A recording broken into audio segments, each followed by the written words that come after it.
Pada waktu terdakwa bertanya kepada ahli dari JPU, lagi-lagi JPU, lagi-lagi saksi menyatakan bahwa, ahli menyatakan bahwa apabila si A selaku atasan yang dalam kasus ini adalah Teddy Minahasa sudah memerintahkan akan dilakukan pemusnahan dan penarikan narkoba tanggal 24 September, maka si B, si C, dan si D, yaitu dalam hal ini adalah Kapolres, asistennya si Arif, dan cewek itu namanya Linda, sudah dapat perintah tersebut.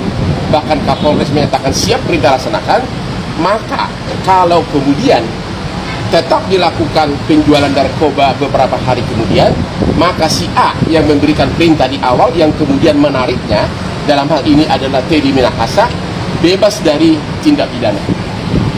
Itu inti pokok daripada kasus ini.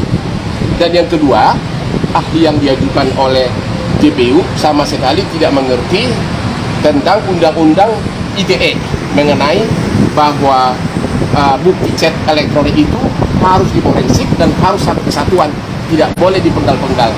Dia bilang dia tidak mengerti, bukan ahli. Jadi kesaksian dia hari ini tidak memenuhi syarat sebagai ahli. Padahal Teddy Minahasa itu kan didakwa karena chatting dari WA.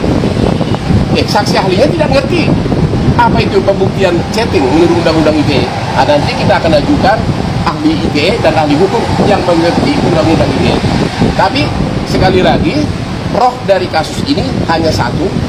Kalau pemberi perintah sudah menginstruksikan stop, musnahkan, tarik, tidak jadi jual, maka sudah tidak ada istilahnya meeting of mind, sudah tidak ada permufakatan kejahatan pasal 55 KUH pidana, dan yang memberikan perintah itu bebas dari ancaman tindak pidana. Itu kata ahli dari JPU dan sudah diutarakan berulang-ulang. Artinya berdasarkan keterangan dari saksi ahli JPU, harusnya Teddy Minahasa itu bebas.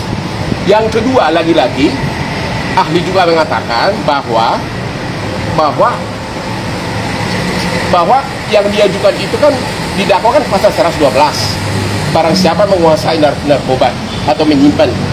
Padahal kalau itu adalah aparat penyidik memang menguasainya awalnya secara sah, harusnya yang didakwakan pasal 140 undang-undang narkotika yang mengatakan barang siapa penyidik yang melanggar aturan tentang tata cara penyimpanan, maka dia kena pidana, tapi bukan pasal 112.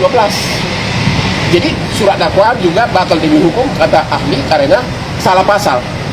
Sama juga dakwaan kedua dari JPU pasal 114, yaitu barang siapa menjual. Tadi kan ahli sudah mengatakan karena sudah ada perintah jangan jual, stop, maka pasal 114 yang didakwakan lagi-lagi tidak kena kepada Teddy Minahasa, harusnya bebas dari hukum. Gitu ya. Harusnya yang didakwakan itu 140. Dan juga dia mengatakan saksi mahkota yaitu Kapolres itu sudah pernah diputus dalam suatu jurisprudensi.